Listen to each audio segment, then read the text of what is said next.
ვიწყებთ ქუდის მოქსოვას. ამისთვის უნდა ავკრიფოთ 122 თვალი პლუს 1 თვალი წრეს დასაფიქსირებლად. თქვენ რომ გაიგოთ რამდენი თვალი გჭირდებათ, უნდა იცოდეთ ქუდის ზომა სანტიმეტრებში. ჩემ შემთხვევაში ეს არის 55 სანტიმეტრი და ჩემი ნიმუშის მიხედვით, რომელიც წინასწარ მქონდა გათვლილი, გამომივიდა 122 თვალი. ავკრიფეთ თვლები და ახლა უნდა დავაფიქსიროთ წრე.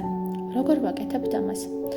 ერთი თვალი მარჯვნიდან მარცხნივ უნდა გადავიტანოთ, შემდეგ მარცხნიდან მარჯვნივ გადმოვაგდებთ ერთ თვალს, ვტოვებთ ამ თვალს, შემდეგ ის თვალი, რომელიც გადავიტანეთ მარცხნივ, დავაბრუნებთ ისევ თავის ადგილას.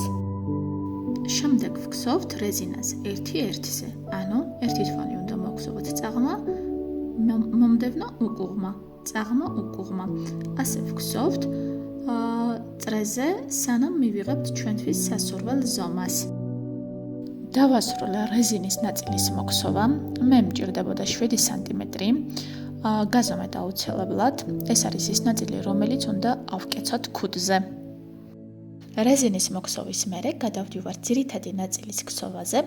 პირველ რიგში უნდა გამოვაკლოთ 10 თვალი, ანუ 10 ადგილას უნდა მოვგზავნოთ 2 თვალი ერთად. ამ შემთხვევაში ყოველი მე-11 და მე-12 თვალი უნდა მოვგზავნოთ ერთად. ბოლოს უნდა დაგვრჩეს 112 თვალი. მოვგზავნოთ ჩვენთვის სასურველი ზომა 11 სანტიმეტრი. ახლა ვიწყებთ ქუდის ზედა ნაწილის გაფორმებას. ამისათვის საჭიროა, რომ ქუდი გავყოთ 4 ნაწილად, ანუ 4 თვალი უნდა გავაცალკევოთ. ამისათვის ჩვენი 112 თვალი უნდა გავყოთ 4-ზე და მიღებული ციფრი გავყოთ ისევ 4-ზე. ვიღებთ 27 ციფრს და 27 თვალი უნდა დავტოვოთ ჩვენს დაცალკევებულ 4 თვლებს შორის. ანუ როგორ ხდება ეს? ვნიშნავთ ამას მარკერებით. ერთი მარკერი, ერთი თვალი, ისევ ერთი მარკერი, 27 თვალი, შემდეგ ისევ მარკერი, ისევ ერთი თვალი და ისევ მარკერი, შემდეგ 27 თვალი და ამას ვაკეთებთ 4-ჯერ. დასაწყისი მონიშნული მაქვს თეთრი მარკერით. აქ ვიწყებთ იმ ერთი თვალით, რომელიც არის 4 თვალისგან ერთ-ერთი, რომელიც დავაცალკევეთ.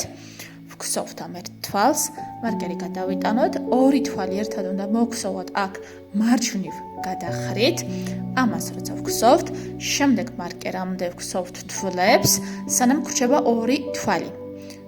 მარკერამდე 2 თვალი, როცა გრჩება, ვგზავნთ ამას მარცხნივ გადახრით 2-ს ერთად.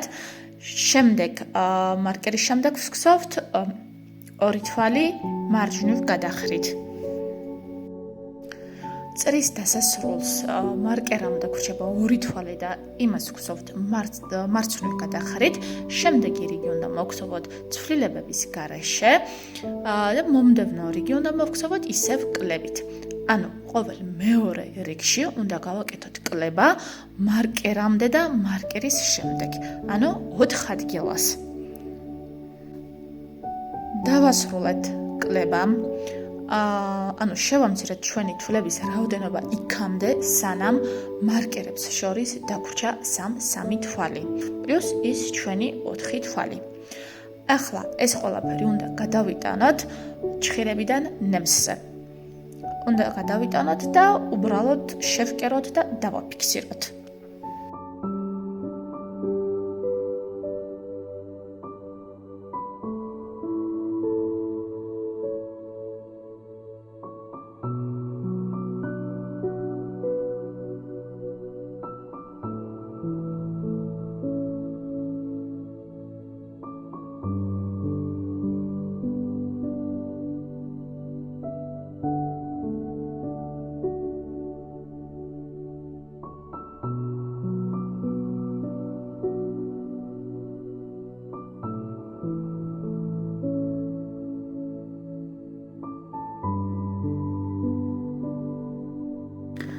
დავასრულეთ ჩვენი ქუდი, დავმალეთ ყველა ზედმეტი ძაფი, გამოგვივიდა აი ასეთი ქუდი.